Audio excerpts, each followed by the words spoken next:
Hello, welcome back to the Untitled SEO podcast. I'm your host, Andrew Laws of YesEO, and we're now on season 3. This is season 3, episode 1, and we're sticking with the LAN, the live action networking. I keep moaning at my friends that people in creative industries and SEO don't talk to each other enough. We're not really competitors, but we need to get to know each other a bit better. So I'm going to do it live on the podcast. So I have a guest with me today. And I've not been able to say this to a guest on the podcast before, but happy birthday. Oh, thank you very much. I would say it's just I was just checking a few details, and LinkedIn told me. Oh, sorry, I ought to let you say your name first. What's your name? I'm Katie Thompson. So Katie Thompson. I was looking on LinkedIn, and LinkedIn told me it was your birthday yesterday. Now, I think this is a bit odd because it's another step with LinkedIn going a bit more Facebook. Yes, definitely. And what I love now is that this year I've noticed people are turning it into sales pitches. So you get all automated happy birthdays from people who get in touch once a year. And now they say, would you like some guest posts and stuff, which is Oh great. yeah. No, it's slightly different to kind of the Facebook thing. For Mm. years, I really took pride in the fact that I made a note of my friends' birthdays and when they were. So I'd always try and be the first, in the morning to like just send an SMS message or something, just say happy birthday. Yes. Now, kind of Facebook just largely enforces it on everybody. Don't they? You go and look at a friend's wall, and there'll just be hundreds of people who they don't know, Yeah. and because it's Facebook, they won't be offering them guest links. Yeah, sadly not. Although that did happen to my professional Facebook page as well. Someone just commented saying, would you like my DA links and whatever. I was like, there's nothing sacred. There's nothing sacred. No. I've been getting the full all platform attack from some link sellers recently. They'll email me through various parts of my website, which I've attached little tags onto, so I know that it's people, where they're nicking the email address from. But anyway, we're not here to talk about that. Here to get to know each other kind of a bit. So, Katie, what is it you do? What are your offers? So I run a little business with my husband called Katie Lingo. It did start off just as me, just as a freelancer, about 2016, sort of as a side hustle. And then as it got a bit busier, I went down to sort of 2 days a week in my main job to kind of keep the wolf from the door, and then got busier and went full time, got an office, went back registered, hired my husband, and here we are today. So we mainly provide content marketing services. The majority of our clients are sort of digital marketing agencies, so they'll sort of be invisible or visible, if you like, on if you've got a massive content project and you haven't got enough resource in house, come to us. So, what job were you doing before? You said you were doing it as a side hustle. What was your job before? Were you in marketing? Yeah, I mean, my career, as many people, as I've discovered, have done, is I started out in sort of journalism. So I was in print magazines going back sort of more than 10 years when they were still a thing. And then, in fact, I resolutely said, I'm not getting into marketing, I'm not doing it. But then I think as content marketing sort of came more into the fore sort of thing, I kind of transitioned with it. So I went out of print into digital marketing agencies. So rather than just the writing side of things, and also SEO, EPC, CRO, and all those other initialisms. And yeah, it's just kind of expanded my skill set from one set of just journalism training to more marketing training. I think it's one of the absolute best routes into Mm-hmm. copywriting, in my experience. I'm a writer, but I've never been a journalist. But I've always written for. I used to write for and publish zines a lot when I was in my 20s, Yeah. which is I kind of think is just like bad journalism. It's all the things you learn to do as a journalist, like impartiality, checking your facts, and all these like real high quality things. When you're publishing a punk zine to about 400 copies, none of that's there at all. Um, but when I first started working with a copywriter who was a journalist, and I still work with her now. Jen, if you're listening, hello. And it was such a revelation to work with somebody who has that as a background, because all of the difficult parts of crafting copywriting, or at least getting the tone right, and doing more of the research work, just sort of seems to come naturally to people who've been in journalism. Absolutely, and I think it makes you much more of a people person as well. I don't think you can be an introvert and be a journalist because you speak to people from all walks of life, and like I say, it kind of hones your research skills and makes you naturally curious. So you can bring that into your writing copywriting skills. I have a friend who she was a Fleet Street journalist starting in like the late 60s. Mm-hmm. And she said she'd worked, I think she'd worked on a local paper, and she got the job in Fleet Street, and she was really excited. So she turned up the first day, and the editor, I'm not going to swear, so I'll loosely paraphrase it. He said, "What are you doing here?" She said, "Well, what am I going to write about?" She's like, "Well," he said, you need to go out and find something to write about," which I thought was kind of quite a revelation. I'm not a journalist. I always assumed kind of journalists just queue up and wait to be handed tasks. Here's a press release about a squirrel riding a jet ski. Go on, just go and write that. I have to go out and pitch a field or whatever. So, do you still do any journalism work, or are you kind of? Yeah, I mean, I was never doing Pulitzer-winning stuff or anything, but some things I do end up getting things published in like trade magazines for some of my clients. They have a diverse range of channels they work with. For example, like sometimes I work for trading standards magazines, things like that. So it's still lovely to have something in print. Oh yeah, I've not got over that. I wrote the last thing I had printed. I always say I'm not a writer, but I mean, if you're in SEO, you do write. Even if you normally work with freelance copywriters or in-house copywriters, you always have to write, and I think you have to know how to. It's kind of inexcusable, really, not to be able to spot quality writing. Yeah, but the last thing I wrote, I haven't got it here, but it was about a large industrial machine, either that or industrial glue. And I was thinking that's where the skill of creativity comes in, because I've been working with this client for about 15, 16 years, and I've got to write another press release about glue. I kind of quite like that, though. I think it's quite fun. Oh well, that'll really stick with you, won't it? Ha ha ha ha! Hey, well, do you know what? Because you see so much on LinkedIn and stuff about all digital PR. It's always such sexy stuff. It's big fast fashion clients or it's big gaming or something like that.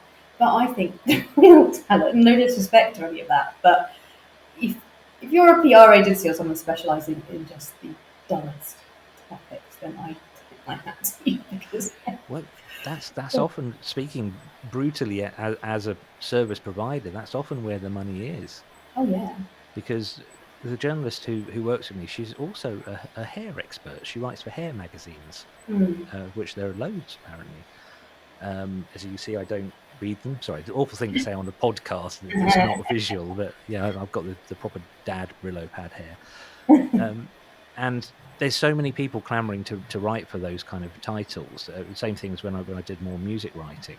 yeah. That it's like there's just a lot of people trying to fill a very small number of voids. But a friend of mine once said there's never money in anything sexy, and you sort of find the least sexy niche or area possible. Yeah, And I'm not sure there is any, because you can always find an interesting story in there somewhere. absolutely. Yeah. I think, let's say if you are working with a construction company or something relatively boring, but they've built the Olympic Stadium, that's really fun. That's an exciting case study. I think there's always something creative and exciting to come from it. It's just about how creative you are. Have you ever worked with a client who thinks they're boring, but you immediately see something really quite interesting in it?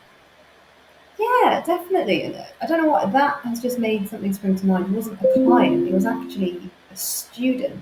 I was at a careers fair last year, and I think he was just telling me about how he was looking at like ethics in like AI and stuff. He was only about 14 years old. He was like, "Oh, that's really good." I was like, "Are you joking?" I was like, "That is fascinating." I was like, "There's so many different tangents you could go off and stuff. There's so many things you could talk about there." But he was just, I think he was quite shy and just, whereas I'm just really loud and I was like, "No, I could talk about this for hours. I've done presentations on this. I've done podcasts on this. Like, please talk about it." So it is quite funny. I don't know if it's like imposter syndrome or what. Is it more of a reflection of the person rather than the industry they're in? Are they not sure themselves? But sometimes, that's half our job, isn't it? It's to tease that out of people and get excited about it, even if they don't. But yeah, I think for a lot of clients, it's just that they've been working in that industry or with those products for so Right. long that they don't spot it. But there's a story which I've probably told loads of times on this very podcast of a client who we're talking about, we're doing content strategy, what are you going to talk about? What should we write blogs about?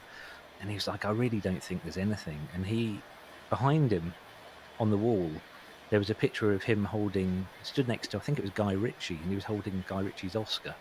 And I was like, Right. well, do you think that might be something interesting? This is a client who made whole TV series for Sky and people like that. And I was like, you don't know how lucky you are having something that's so easy and such broad appeal when Yeah.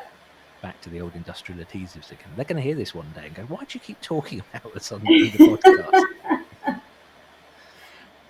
That being said, it is nice when you get a client who is really easy. I've got a client that does dog-friendly holiday lets.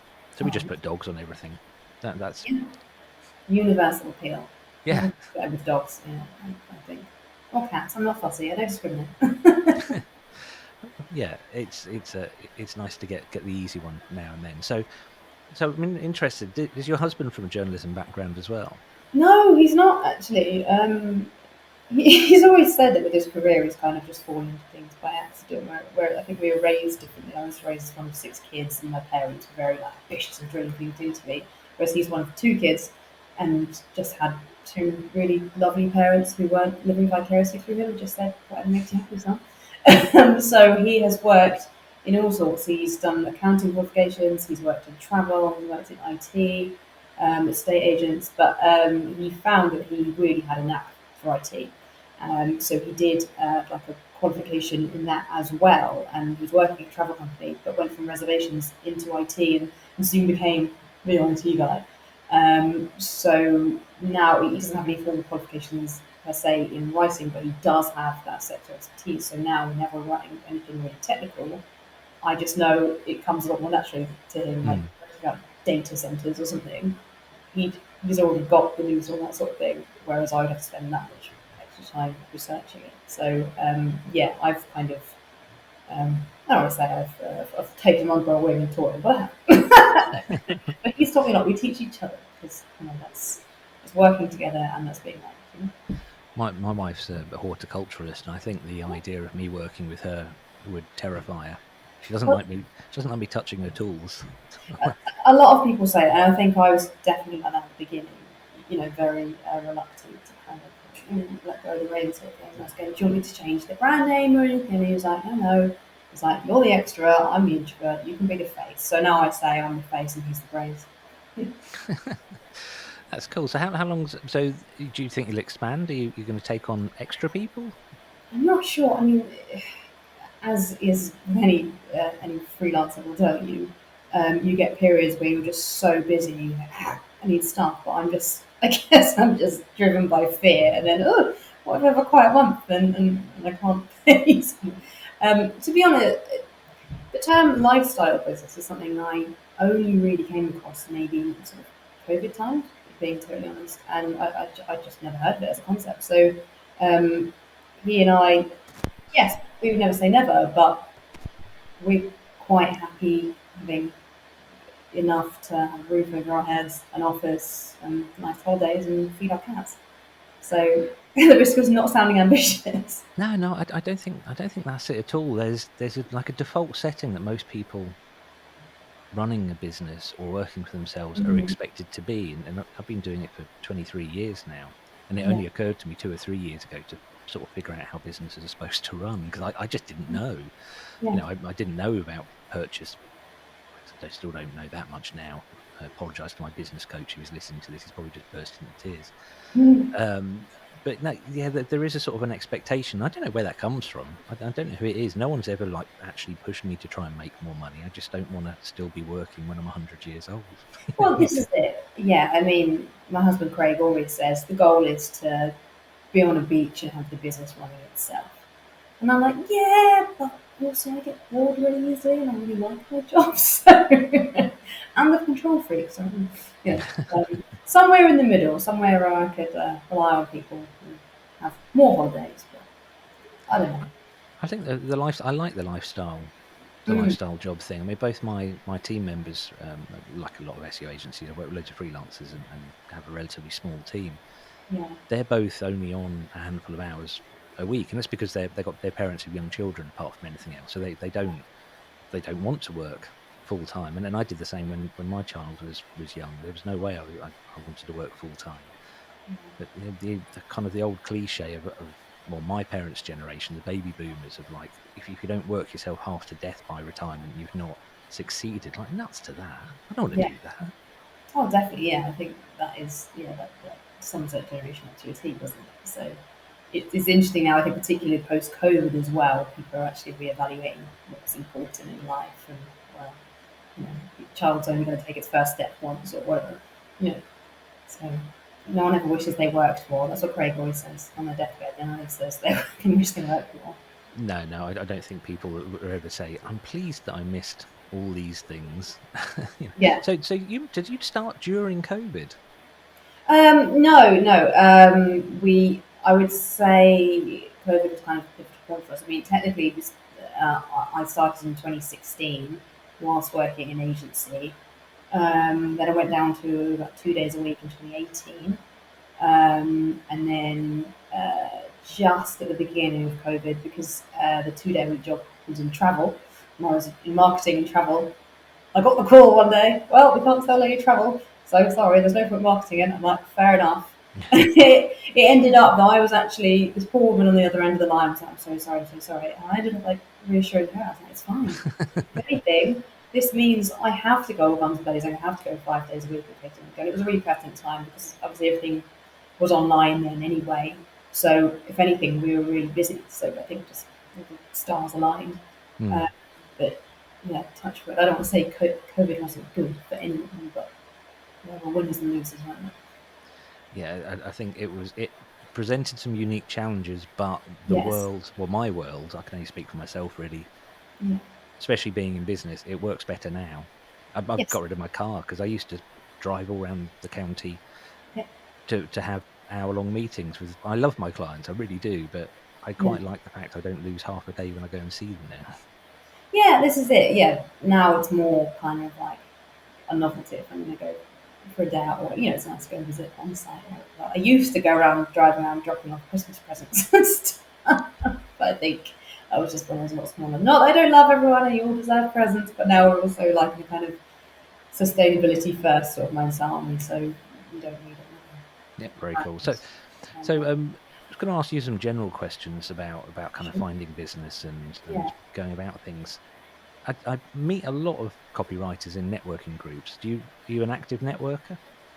I'm selective with it. I think everyone who's tried starting their own business has gone through the ringer of, you know, whatever you feel about things like BNI or kind of referral. BNI always comes up, It always always. comes up. Yeah, I'm generally, again, no disrespect, but referral networking is not for me. And I echo the sentiments of other people who've said this, which is, are you referring that person because you genuinely have worked with them and you can recommend them, or is it because you are obliged to under the contract of whatever this referral network is? That's absolutely why I don't do formal networking, because when I went to that network, Yeah, it was a room full of. I've got friends I made there. Great for making friends, but great, sure. it was a room full of plasterers and builders, and Yes. I don't know how I was going to find them plastering and building, leads. And then I thought they're never going to find SEO leads. Then I thought, well, the whole thing's just not going to work. My Yeah, favorite networking I go to is well, it's all around the country now, but it was started by a friend of mine, an associate here in Ipswich, and it's called pub networking. okay. And we go to the pub. I like it already. Well, it's slightly more structured than that, but Uh, the atmosphere of that one's so much better. It's so much more relaxed because no one's standing up and giving their this sales is pitch. it. Yeah, just stand up in a line and say, hi, I do this and I do this. Whereas I'm not saying it needs alcohol or anything, but like just to be in that informal setting. Um, when I meet someone, like Brighton SEO, I'm sure you've been plenty of times, like, they have like social evenings, like, oh, I've got someone there, or never met them before, maybe I've had a drink, I will rip the pee out of them, banter with them or whatever, and make an impression, make them laugh, add on LinkedIn, maybe follow up them in a few months. For me, like, I don't like selling to people, it's just, ugh, it gives me the ick, I would much rather plan around. I don't think you do need to sell. I mean, the whole concept of what we're both involved with for a living is inbound marketing, Yeah. and it's not really going out there and shouting. I sort of say it's not the market seller yelling about his apples. It's the person presenting a really nice fruit stall that Yes. people see from across the market and go, "That looks really nice. Can I speak to you about your apples?" Yeah, definitely, That's a definitely. weird analogy, isn't it? Yeah, but you're right though. No, I have been to networking events where, I'm just been earwigging someone going, "Hi, I run this agency and I do this and blah blah blah." I'm like, just relax. Stop talking about yourself. just ask some questions. People love to talk about themselves, don't they? That's like rule one. Absolutely. Everybody who works for me, if they're a regular freelance or a team member, they get sent a copy of the Dale Carnegie book, How to Win Friends and Influence Yes, People. yes, And I always add that with the caveat that the title has aged really badly. It sounds yeah. a bit greasy and weird, but it's actually a lovely, lovely book. It might as well just called "Shut Up and Actually Pay Attention to People." Right. It's that simple. It's almost too simple. I think people try to complicate it. I also add one extra thing which I posted out on LinkedIn once, which is arm wrestling, and I find that to be a really good icebreaker. Yeah, What? Sorry, say that again. arm wrestling. But genuinely, I mean, alcohol may or may not be involved, but I think I put it on LinkedIn. I said it's a great way to kind of break the ice if anyone's feeling awkward. It gets everyone kind of to crowd around so people interact. You can sort of get an idea of someone as if they're a good loser or a good winner. I think, how much was it Tyler Durden in Fight Club who said, "How much can you know about yourself if you've never been in a fight?" Well, take that, but kind of distill it down into tiny little friendly answers. I Um, think I fully look forward to you launching your arm wrestling based kind of business networking meeting. I think that's brilliant. I think what is life without a little mindless violence? I grew up on Rick Mayall comedies, so that's my philosophy in life. I think you've rounded off this podcast very well. I think yeah, it's been really nice to speak to you, Katie, and to get to know you. Is there anything you want to share before we wrap things up? Oh gosh, what have I got planned for the year ahead? I'll be at Brighton SEO in April, and hopefully, if we're thinking about November yet, hopefully in San Diego as well. So Cool. yeah, Well, I'll put links to your website and your LinkedIn in the show notes. So it just remains for me to say thanks for listening, everybody. I'm going to say goodbye. Katie, would you like to say goodbye? thank you for listening, everyone, and I shall see you soon.